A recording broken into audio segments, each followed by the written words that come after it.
시편 98편 1절부터 9절까지의 말씀 읽고 말씀 나눕니다. 새 노래로 여호와께 찬송하라. 그는 기이한 일을 행하사 그의 오른손과 거룩한 발로 자기를 위하여 구원을 베푸셨음이로다. 여호와께서 그의 구원을 알게 하시며 그의 공의를 문나라의 목전에서 명백히 나타내셨도다. 그가 이스라엘 집에 베푸신 인자와 성실을 기억하셨으므로 땅끝까지 이르는 모든 것이 우리 하나님의 구원을 보았도다. 온 땅이여 여호와께 즐거이 소리칠지어다. 소리내어 즐겁게 노래하며 찬송할지어다. 수금으로 여호와를 노래하라. 수금과 음성으로 노래할지어다. 나팔과 호각 소리로 왕이신 여호와 앞에 즐겁게 소리칠지어다. 바다와 거기 충만한 것과 세계와 그 중에 거주하는 자는 다 외칠지어다. 여호와 앞에서 큰 물은 박수할지어다. 산악이 함께 즐겁게 노래할지어다. 그가 땅을 심판하러 임하실 것이미로다. 그가 의로 세계를 심판하시며 공평으로 그의 백성을 심판하시리로다. 아멘. 공통되는 주제가 우리가 계속 보고 있는 시편들에 등장합니다. 그것은 하나님이 다스리신다. 또는 구원의 하나님께서 우리에게 놀라운 자비와 긍휼, 오늘 본문에는 인자와 성실을 베푸셨다. 또 하나님이 이 땅에 심판하러 임하신다. 우리가 99편까지 계속 보고 있는 이 시편, 오늘 시편과 내일 시편까지도 하나님이 임하신다. 하나님이 심판하신다. 하나님께서 통치하신다. 이 공통된 주제가 계속 등장합니다.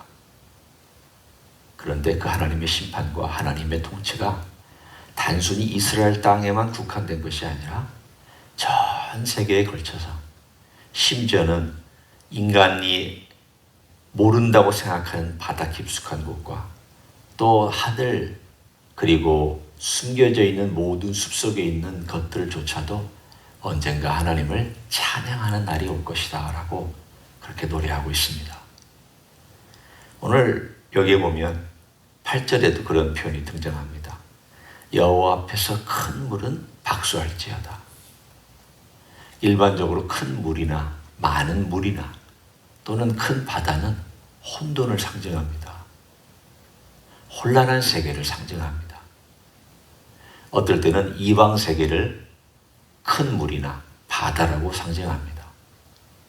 예를 들어서 시편 46편에 거기에 물이 뛰놀든지, 그리고 산이 바다 가운데 빠지든지, 물론 그것은 1차적으로는 지진의 어떤 현상을 의미하지만 또한 영적인 상징적인 의미로는 이방 나라들이 준동하고 떠들고 하나님께 반역하여 전쟁을 일으키고 또 하나님 주님의 오심에 대하여서 반항하고 있는 그런 내용을 상징적으로 보여주는 뜻이 거기 있습니다.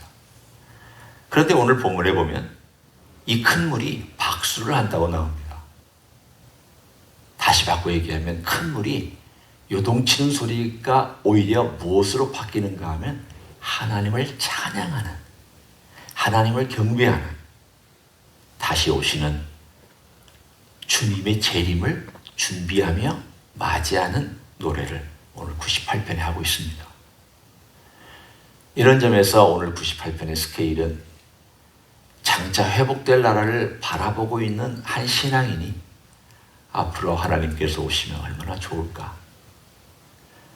이 세상이 여전히 악 때문에 괴롭고 전쟁 때문에 괴로운 이 땅에 하나님께서 놀랍게 임하셔서 이 땅을 심판해 주시면 얼마나 놀라운 일이 일어날까.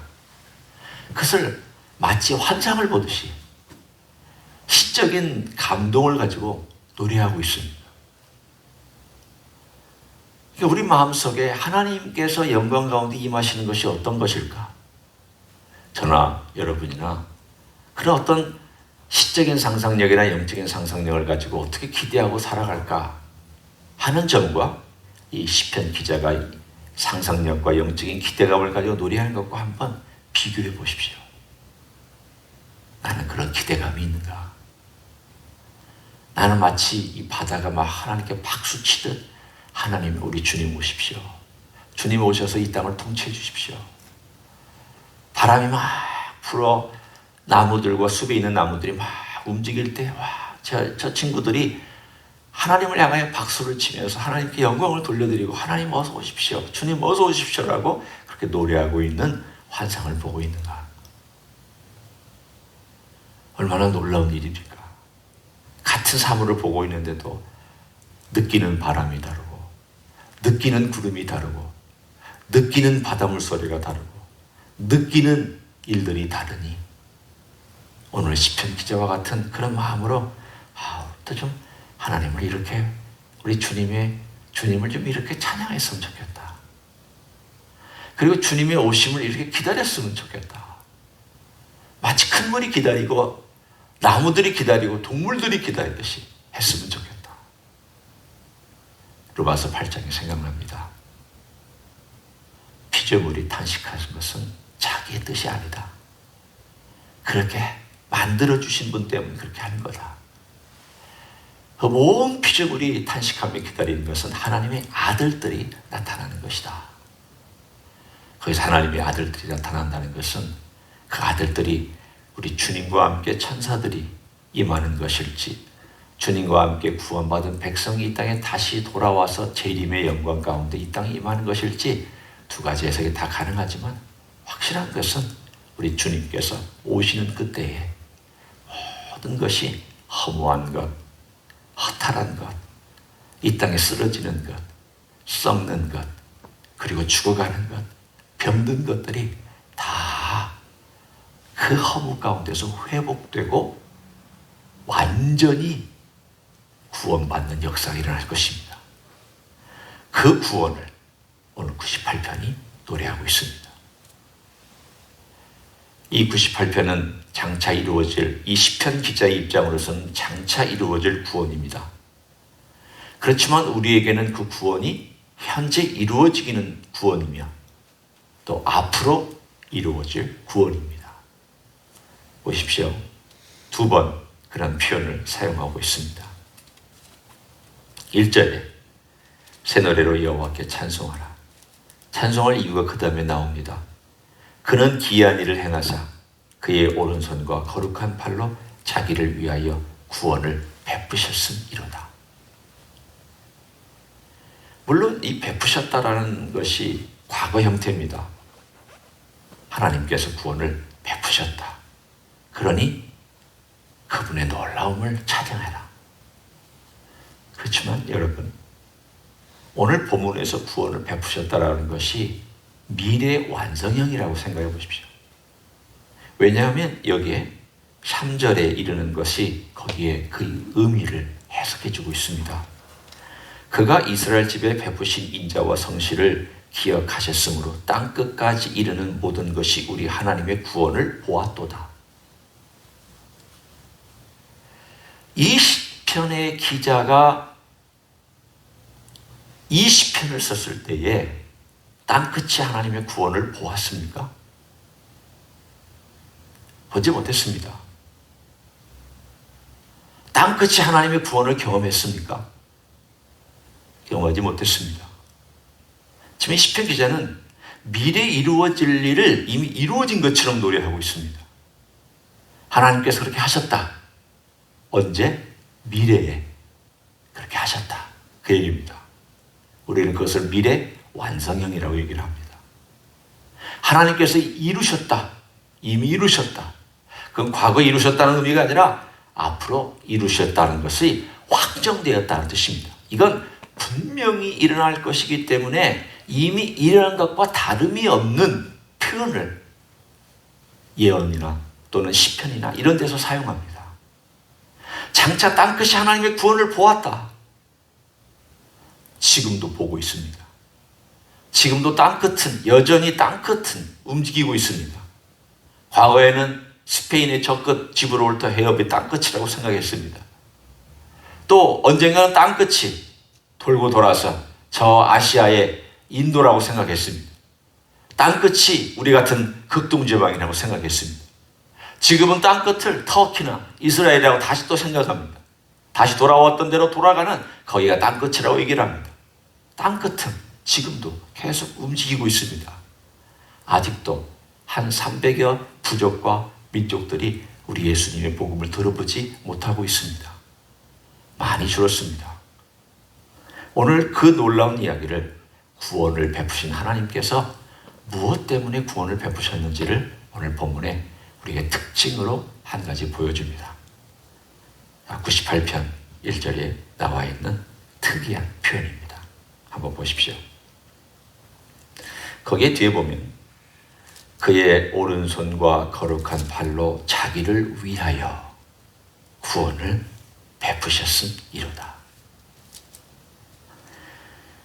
오늘 우리가 하나님의 사랑을 생각할 때 우리가 보통 이렇게 표현합니다. 하나님께서 우리를 사랑하셔서 우리에게 구원을 베푸셨다. 여러분, 이 자리에 앉은 여러분이나 저나 하나님께서 구원을 베푸셨다라고 하는 그 부분 때문에 오늘도 살아갑니다. 오늘 아침에 일어나는 것도 하나님의 은혜 때문에 일어났다. 그리고 오늘 하루 내가 쭉 생활할 때도 하나님의 주님의 성실하심 때문에 내가 오늘도 생활할 것이다.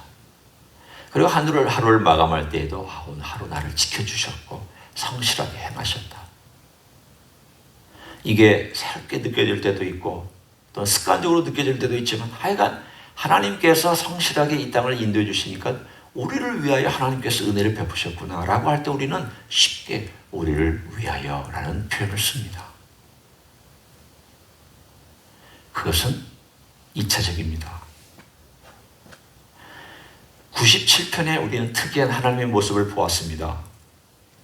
그것은 하나님께서 흑암 가운데, 어둠 가운데 계셨는데 그 깊은 흑암과 어둠을 뚫고 이 땅에 오셔서 인간의 육신의 옷을 입으시고 인간이 되셔서 우리와 함께 하셨던 예수 그리스도의 성육신에 대한 이야기를 암시해주고 있습니다. 이런 하나님께서 이 땅에 육신을 입고 오셨다. 그런데 오늘은 또 다른 하나님의 모습을, 하나님의 성품을 얘기해 줍니다. 자기를 위하여 구원을 베푸셨다라고. 우리가 생각하는 상식하고는 전혀 반대가 되는 이야기를 합니다. 그럼 하나님이 이기적이신가? 이기적인 하나님이 이기적인 목적을 가지고 자기를 위하여 구원을 베푸셨는가? 그런 표현을 할 수 있습니다. 이렇게 한번 예를 들어봅니다. 여기 이타적인 한 분이 있습니다. 이 이타적인 이분은 참으로 다른 사람을 생각하고 식구를 생각하고 다른 사람을 위해서 기꺼이 베풀어 주기를 원하는, 기꺼이 주는 사람. 인생에 있어서 가장 성공한 사람도 주는 사람이고 가장 실패한 사람도 주는 사람이라고 하는 이야기를 최근에 기사에서 보았습니다. 그런데 가장 주는 사람 중에 누구에게가 받는 것을 요청하지 않고 기대하지 않아도 누군가 뭘 나에게 베풀 때는 받을 수도 있는 그런 사람이 가장 성공한 사람이라고 나와 있습니다. 그러나 베풀 줄 아는 사람, 자, 어떤 이타적인 한 사람이 베푸는 사람이 있습니다. 그러면 이분이 자기의 이름의 가치에 맞게 어떤 행동을 하고 자기의 명예에 맞게 어떤 행동을 하면 그 행동으로 말미암아 그 주변에 있는 사람들이 어떤 혜택을 누리겠습니까? 이타적인 사람이라면 많은 도움을 받을 것입니다. 그 사람의 그 행동 때문에 주변이 삽니다. 그 사람의 그 행동 때문에 주변이 이익을 봅니다. 이기적인 사람이 자기를 위하면 다른 사람이 다칩니다. 이기적인 사람이 자기를 위하면 다른 사람을 상처를 주고 아프게 합니다. 자, 한번 이것을 확대해서 생각합니다. 여기 이기적인 사람이 자기를 위하는 것과 이타적인 사람이 자기를 위하는 것이 있고, 그것이 좀 더 발전해서 죄도 흠도 없으시고 거룩하시고 구별되시고 그리고 우리를 위하는 모든 면에 있어서도 기꺼이 주시기를 원하시는 어떤 한 존재가 하나님이 계십니다. 하나님께서 자신의 명예에 걸맞는 행동을 하시면 어떤 일이 벌어지겠습니까? 모든 피조물들이 은혜를 받습니다. 하나님의 이름에 걸맞는 그분의 행동과 그분이 액션을 취하면 모든 그 세계 안에 있는 존재들이 은혜와 긍휼을 받습니다. 이때적인 사람이 어떤 행동을 함으로 도움을 받듯이 거룩한 하나님께서 그분의 이름에 그분의 명예에 걸맞는 행동을 하시면 그 모든 피조물들이 다 은혜를 받습니다. 하나님께서 자신을 위하여 일하시는 것은 합당합니다. 왜냐하면 그렇게 하셔야 우리가 은혜를 받기 때문입니다. 그 기준에 따라 하셔야 됩니다. 하나님의 기준을 따라서 하실 분은 하나님밖에 없습니다. 누가 하나님의 기준을 따를 수 있어요? 천사가요? 할 수 없습니다. 위대한 인생은 더더군다나 할 수 없습니다. 누구도 하나님의 기준을 따라 할 수 없습니다. 하나님이 스스로 위하셔야 됩니다. 그래서 하나님은 성경에 보면 곳곳에 내가 스스로 행한다. 구원자가 없음을 하나님이 이상히 여기셨다. 이 땅에 구원자가 없음을 하나님께서 의아하게 생각하셨다. 그리고 스스로 힘을 내시고 스스로 이 일을 하시기로 작정하셨다. 왜 그렇게 하실 수밖에 없느냐? 하나님께서 스스로 행하셔야 거룩한 기준에 맞고 하나님의 방법대로 행하시고 그리고 오염되지 아니한 방법과 오염되지 아니한 수단과 오염되지 아니한 기준과 오염되지 아니한 퀄리티와 오염되지 아니한 모든 것이 다 동원되기 때문에 하나님께서는 자기를 위하여 구원을 베푸실 수밖에 없습니다. 우리 주님께서 이 땅에 오신 것도 주님의 그 기준에 맞아 하나님의 기준에 따라서 오신 것입니다. 누가 우리에게 구원을 베풀 수 있습니까? 누가 액션을 취해서 우리를 위하여 대신 죽을 수 있습니까? 누가 우리의 죄값을 지불할 수 있습니까? 누가 우리의 손을 잡고 아버지께로 이끌어갈 수 있습니까? 아무도 하지 못합니다. 곰곰이 생각해 봤습니다. 인간이 위대하면 얼마나 위대할까? 인간이 똑똑하면 얼마나 똑똑할까? 인간이 도덕적이면 얼마나 도덕적일까? 예, 똑똑하면 아인슈타인처럼 머리가 좋아서 똑똑할 수 있습니다. 그 오래전에 상대성 이론과 그런 놀라운 이론들을 발견하고 빛이 가다가 중력 때문에 꺾인다고 하는 이야기까지 했으니 일반 과학자들도 상상하지 못하는 것을 수학적인 계산으로 다 풀이해냈으니 와, 대단하다. 도덕적으로 한번 생각해 봤습니다. 석가나 공자 생각해 봤습니다. 그러나 그들의 생애를 보면 다 부족합니다. 다 결점들이 있습니다. 이 땅에서 똑똑한 거나 도덕적인 거나 이 모든 것들을 인간의 생각해 봤을 때 아니 나는 뭐 말할 것도 없고 내 인생에 보면 나 자신은 부끄러워서 내놓을 수도 없는 그런 어리석고 부족한 인생이 뭘 얘기할 수 있겠습니까? 그런데 오늘 본문에 있는 것처럼 하나님께서 자기를 위하여 구원을 베푸신 것이 가만히 앉아서 생각하면 생각할수록 아 그래 이게 놀라운 거야. 하나님께서 하나님의 명예를 위하셨다는 것이 얼마나 귀한 것이고 하나님의 명예를 위하였기 때문에 하나님께서는 그 기준을 낮추시지 않은 것이 얼마나 멋있는 일이고 그래서 하나님께서 그 명예를 낮추시지 않고 그 기준대로 우리에게 구원을 베푸신 것이 너무 귀하고 너무 아름답고 너무 높아서 이 세상에 다른 종교가 줄 수 있는 것과는 하늘과 땅 차이야. 그게 은혜입니다. 은혜는 순수히 하늘에서부터 주님으로부터 내려오는 게 은혜지 우리가 만들어내는 것은 절대 은혜가 될 수 없습니다. 그 은혜가 땅끝까지 이르렀다고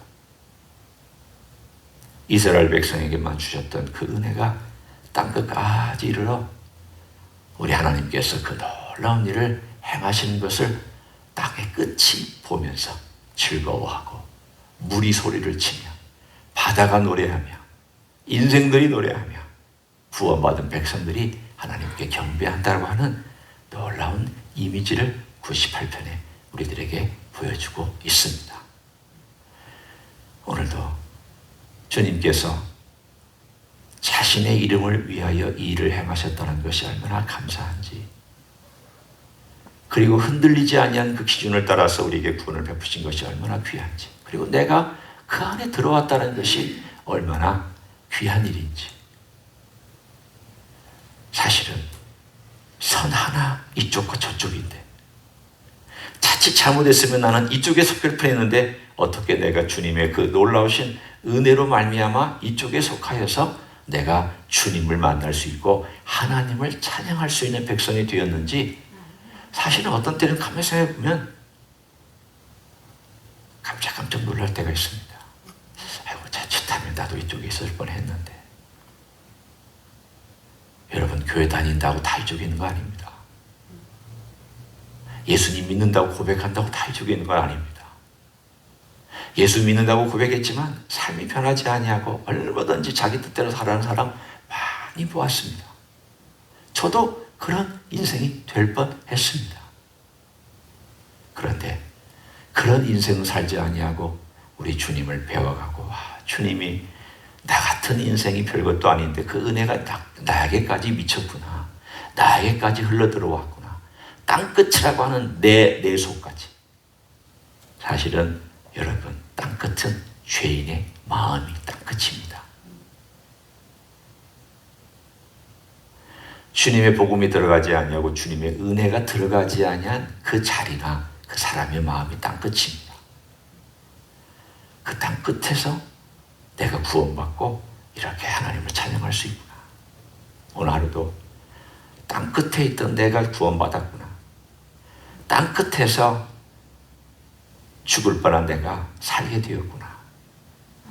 그게 얼마나 귀한 것인지 오늘도 하루 여러분의 입속에서 감사와 찬양이 넘치기를 예수님의 이름으로 간절히 축원합니다. 기도하겠습니다. 주님, 고맙습니다. 주님께서 주님의 이름, 우리 하나님의 명예를 위하여 이 땅에 내려오셨습니다. 하나님의 뜻이 먼저인 것을 말씀해 주셨습니다. 하나님의 기준이 먼저인 것을 말씀해 주셨습니다. 우리를 위하는 것 이전에 우리 주님은 하나님을 위하셨고 아버지를 위하셨으며 아버지께 순종하셨고 아버지와 하나의 힘으로 아버지의 뜻을 따라 걸어가셨던 십자가의 길을 인하여서 감사를 드립니다. 그 또한 그 일이 우리를 위한 길이었고 그 일이 우리에게 은혜를 베푸시는 길이었고 그 일이 우리에게 자비와 긍휼을 베푸시는 길이었음을 믿고 감사를 드립니다. 오늘도 그 놀라우신 뜻을 생각하며 땅끝에 있던 제가 구원받고 땅끝에 있던 인생이 주님을 경험하게 되었으며 땅끝에서 주님을 찬양하고 땅끝에서 주님의 영광을 선포할 수 있게 해주신 것을 감사를 드립니다. 오늘 하루도 그런 감사와 경배와 찬양과 존귀를 올려드리는 귀한 하루가 될 수 있도록 축복하여 주시옵소서. 이제는 우리 구주 예수 그리스도의 은혜와 하나님 아버지의 극진하신 사랑과 성령 하나님 교통하심의 역사가 오늘도 이 땅 위에 살아가는 동안 주님을 찬양하고 찬양 쉬지 아니하고 감사를 쉬지 아니하기를 소원하는 이 자리에 참여한 모든 종들 위에와 주 임지 히스기회 위에와 이민교회들과 한국교회들과 선교사님들 위에 이제로부터 영원히 함께 하실지어다. 아멘.